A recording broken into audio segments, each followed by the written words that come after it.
ଆପଣ ଲୋକଙ୍କର ଜୀବନ ସହିତ ଖେଳୁଛନ୍ତି। ଆପଣଙ୍କର ରାଜନୀତି କରିବା ପାଇଁ ଏବଂ ରାଜନୀତିରେ ଗୋଟେ ମିଛ କଥା କହିବା ପାଇଁ। ଆୟୁଷ୍ମାନ ଯୋଜନାରେ ଆଜ୍ଞା ବିଲକୁଲ କୌଣସି ଲାଭ ପାଇବାର ନାହିଁ। ଲୋକ ଆହୁରି କାନ୍ଦିବେ। ହରିୟାଣାର ମେଡ଼ିକାଲ ଆସୋସିଏସନ୍ ସିଧା ଘୋଷଣା କରିଦେଲା ଯେ ଆମେ ଆଉ ସେବା ଯୋଗାଇ ପାରିବୁ ନାହିଁ, କାରଣ ଭାରତ ସରକାର ପଇସା ଦେଉନାହାନ୍ତି।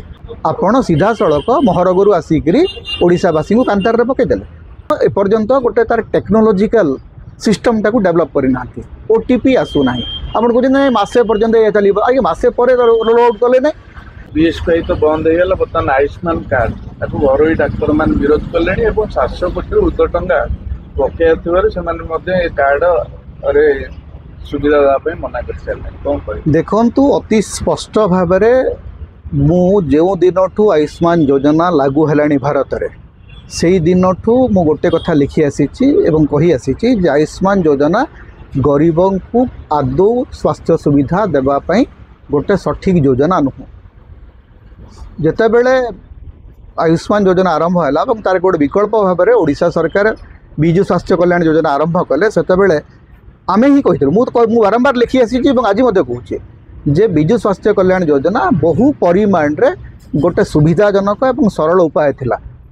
କାରଣ ଆପଣଙ୍କୁ ଗୋଟେ ଆମାଉଣ୍ଟ ଫିକ୍ସড କରାହେଲା, ସେ ଆମାଉଣ୍ଟରେ ଆପଣଙ୍କର ସ୍ୱାସ୍ଥ୍ୟଗତ ଯାହା ସମସ୍ୟା ହେଲା ଆପଣ ସହାୟତା ପାଉଥିଲେ ଏବଂ ସେଗୁଡ଼ାକ କ୍ଲିଅର ଥିଲା। ସିଷ୍ଟମ୍ କ୍ଲିଅର ଥିଲା ଯେ ଆପଣଙ୍କ ପାଖରେ ଏତିକି ବୀମା ରାଶି ଅଛି, ଏତିକି ଟଙ୍କା ଆପଣଙ୍କର ଦେହ ଖରାପ ହେଲା, ଆପଣ ଏତିକି ଟଙ୍କା ଖର୍ଚ୍ଚ କଲେ, ହସ୍ପିଟାଲ ଗୁଡ଼ିକ ଏତିକି ଟଙ୍କା କ୍ଲେମ୍ କରିବେ। ସେଥିରେ ଆଉ ଆପଣଙ୍କର ମୁଣ୍ଡ ବିନ୍ଧା କିଛି ନାହିଁ।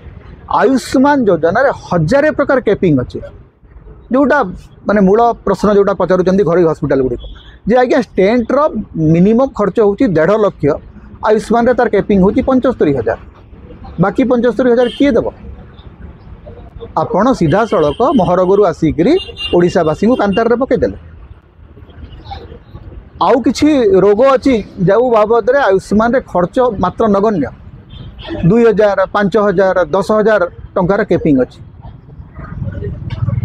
ତାପରେ ଆପଣ ଏପର୍ଯ୍ୟନ୍ତ ଗୋଟେ ତାର ଟେକ୍ନୋଲୋଜିକାଲ ସିଷ୍ଟମଟାକୁ ଡେଭଲପ୍ କରିନାହାନ୍ତି। OTP ଆସୁନାହିଁ। ଆପଣ କହୁଛନ୍ତି ମାସେ ପର୍ଯ୍ୟନ୍ତ ଏ ଚାଲିବ। ଆଜ୍ଞା ମାସେ ପରେ ରୋଲ୍ ଆଉଟ୍ କଲେ ନାହିଁ। ଯେତେବେଳେ ପର୍ଯ୍ୟନ୍ତ ଆପଣଙ୍କର ଟେକ୍ନୋଲୋଜିରେ ଗ୍ଲିଚେସ୍ ଅଛି ସେତେବେଳେ ପର୍ଯ୍ୟନ୍ତ ରୋଲ୍ ଆଉଟ୍ କରୁଛନ୍ତି କାହିଁକି? କ'ଣ ପାଇଁ ରୋଲ୍ ଆଉଟ୍ କରୁଛନ୍ତି? ଧରନ୍ତୁ OTP ଆସିଲା ନାହିଁ, ଜଣେ ରୋଗୀ କ'ଣ ଅପେକ୍ଷା କରିକି ବସିଥିବ? ଆପଣ ଲୋକଙ୍କର ଜୀବନ ସହିତ ଖେଳୁଛନ୍ତି। ଆପଣଙ୍କର ରାଜନୀତି କରିବା ପାଇଁ ଏବଂ ରାଜନୀତିରେ ଗୋଟେ ମିଛ କଥା କହିବା ପାଇଁ। ଆୟୁଷ୍ମାନ ଯୋଜନାରେ ଆଜ୍ଞା ବିଲକୁଲ କୌଣସି ଲାଭ ପାଇବାର ନାହିଁ। ଲୋକ ଆହୁରି କାନ୍ଦିବେ, ଲୋକ ମରିବେ, ଲୋକ କାନ୍ଦିବେ। କିନ୍ତୁ କ'ଣ କରିବେ? ଆପଣ ତ ଭୋଟ୍ ଦେଇଛନ୍ତି, ଭୂତ ହେଇକରି ଭୋଟ୍ ଦେଇଛନ୍ତି। ପୃଥିବୀରେ ମୁଁ କହିବି ଯେ ଭାରତରେ ନୁହଁ, ବିଶ୍ୱରେ ବିଜୁ ସ୍ୱାସ୍ଥ୍ୟ କଲ୍ୟାଣ ଭଳିଆ ଗୋଟେ ବୀମା ଯୋଜନା, ଗୋଟେ ଚମତ୍କାର କାର୍ଯ୍ୟକ୍ରମ ନଥିଲା।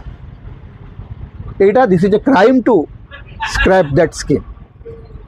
ମୋହନ ମାଝୀ ସରକାର ଜୀବନରେ ସବୁଠୁ ବଡ଼ ଅପରାଧ କରିଛନ୍ତି BSKYକୁ ବନ୍ଦ କରିଥିଲେ। ଆପଣ ଅତି ବେଶୀରେ ତାକୁ ତା ନାଁ ବଦଳିଥାନ୍ତେ।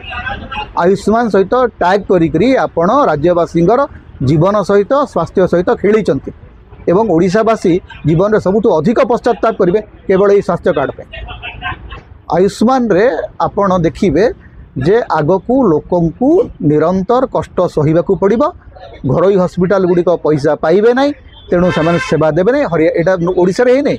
ଓଡ଼ିଶା ତ ଏବେ ପ୍ରଥମେ କହୁଛି, ହରିୟାଣାର ମେଡ଼ିକାଲ ଆସୋସିଏସନ୍ ସିଧା ଘୋଷଣା କରିଦେଲା ଯେ ଆମେ ଆଉ ସେବା ଯୋଗାଇ ପାରିବୁ ନାହିଁ, କାରଣ ଭାରତ ସରକାର ପଇସା ଦେଉନାହାନ୍ତି।